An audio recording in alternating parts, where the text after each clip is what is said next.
To start or stop block level backup engine service in Windows 11 Home, right click on Start menu icon and then select Computer Management.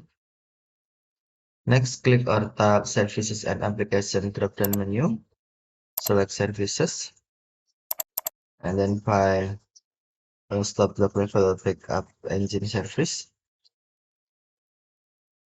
Next, right click on block level backup engine service and then tap Start to start or select Stop to stop.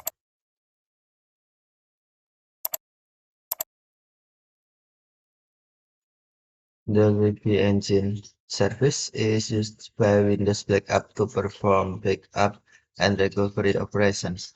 If the service is stopped by a user, it may cause the currently running backup or recovery operation to fail.